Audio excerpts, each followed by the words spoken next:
Iran மீதான போரை உடனடியாக கைவிட வேண்டும் என்று வலியுறுத்தி இஸ்ரேல் முழுவதும் பொதுமக்கள் வீதிகளில் இறங்கி போராட்டத்தை தொடங்கியுள்ளனர். இது இஸ்ரேல் பிரதமர் பெஞ்சமின் நெதன்யாகுவுக்கு சிக்கலை ஏற்படுத்தியுள்ளது. இன்றைய பார்வை நிகழ்ச்சியோடு இணைந்திருக்கின்றீர்கள். மத்திய கிழக்கில் பதற்றம் அதிகரித்து வரும் நிலையில் லெபனானைச் சேர்ந்த ஆயுத அமைப்பான ஹிஸ்புல்லா இஸ்ரேலின் ஹைபா கடற்படை தளத்தை குறிவைத்து ஏவுகணை தாக்குதல் நடத்தியதாக தெரிவித்துள்ளது. இதனுடன் ஏமனில் செயற்படும் ஹவுதி அமைப்பு மற்றும் ஹமாஸ் ஆகிய அமைப்புகளும் சேர்ந்து தாக்குதல் நடவடிக்கைகளில் ஈடுபட்டதாக கூறப்படுகிறது. மேலும் ஈரான் சார்பில் ஏவப்படும் ஏவுகணைகள் படிப்படியாக இஸ்ரேல் மற்றும் வளைகுடா பகுதிகளில் விழத் தொடங்கியுள்ளதாகவும் தகவல்கள் வெளியாகின்றன.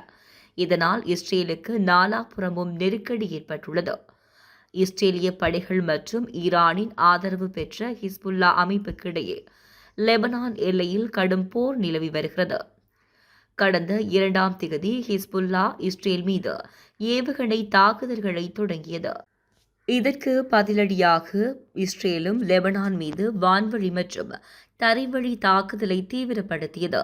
இதனால் அங்கு பதற்றமான சூழல் நிலவியது. மாறி மாறி தாக்குதல் நடத்தி வந்த நிலையில் ஒரு கட்டத்தில் கோபமடைந்த இஸ்ரேல் லெபனான் மீதும் வான்வழி தாக்குதலை தீவிரப்படுத்தியது. குறிப்பாக லெபனான் மீதான தாக்குதலுக்கு சட்டவிரோதமாக வெள்ளை பாஸ்பரஸை இஸ்ரேல் பயன்படுத்தியதாக மனித உரிமை கண்காணிப்பகம் குற்றம் சாட்டியிருந்தது. அதாவது கடந்த மார்ச் 3ஆம் தேதி லெபனானில் தெற்கு பகுதியில் உள்ள யோக்மோர் நகரம் மீது இஸ்ரேல் தாக்குதல் நடத்தியது. அப்போதுதான் வெள்ளை பாஸ்பரஸை பயன்படுத்தியதாக குற்றம் சாட்டப்பட்டிருந்தது.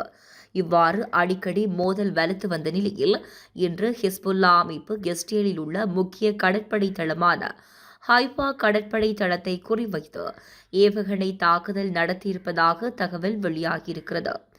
ஹைபா கடற்படை தளம் என்பது இஸ்ரேலின் முக்கியமான கடற்படை தளங்களில் ஒன்றாகும். இது ஹைஃபா நகரில் அமைந்துள்ளது.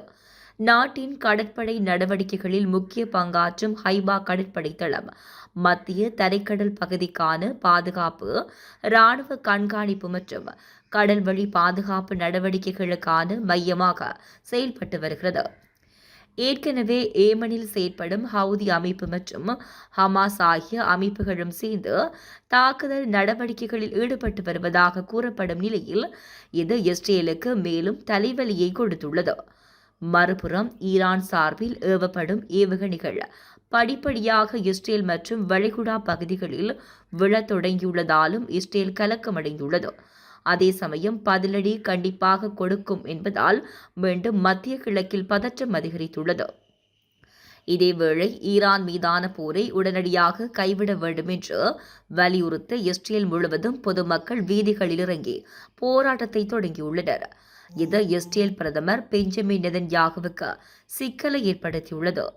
ஈரான் மீது இஸ்ரேலும் அமெரிக்காவும் போர் புரிந்து வருகின்றன. கடந்த மாதம் 28ஆம் தேதி தொடங்கிய இந்த போர் ஒரு மாதத்தை கடந்துள்ளது. ஈரான் உயர்மட்ட தலைவர் அயதுல்லா அலி ஹமீனி கொல்லப்பட்டுள்ளார். அவர் முதல் நாள் போரிலேயே கொல்லப்பட்டார். இதனால் எளிதில் ஈரானை வீழ்த்திவிடலாம் என்று அமெரிக்காவும் இஸ்ரேலும் நினைத்தன. ஆனால் ஈரான் இரு நாடுகளுக்கும் பணியவில்லை. அமெரிக்கா இஸ்ரேலுக்கு தொடர்ந்து பதிலடி கொடுத்து வருகிறது.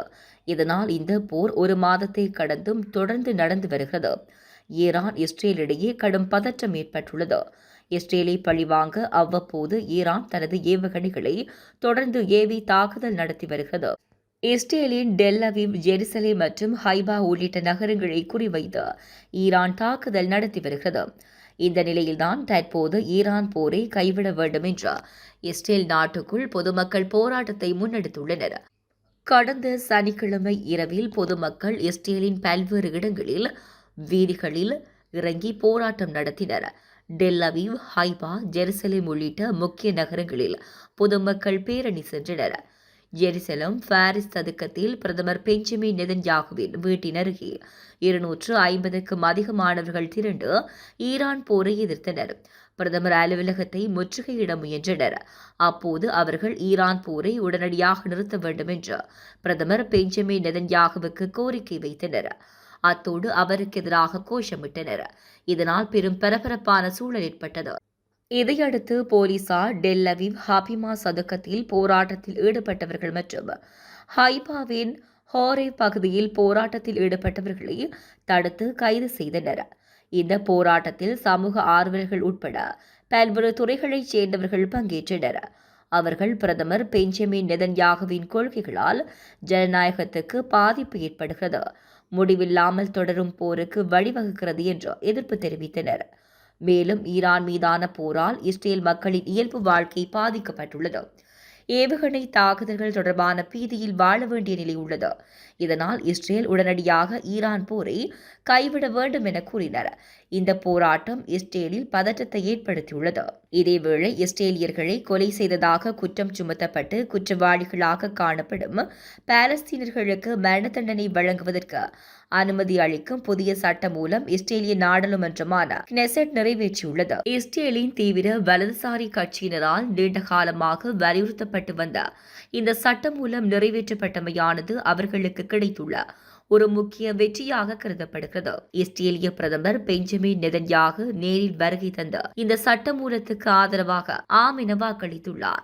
ஆக்கிரமிக்கப்பட்ட மேற்கு கரையில் இஸ்ரேலியர்களை கொலை செய்ததாக குற்றம் நிரூபிக்கப்படும் பாலஸ்தீனியர்களுக்கு தூக்கு தண்டனை வழங்குவதை இந்த சட்டம் கட்டாயமாக்கியுள்ளது.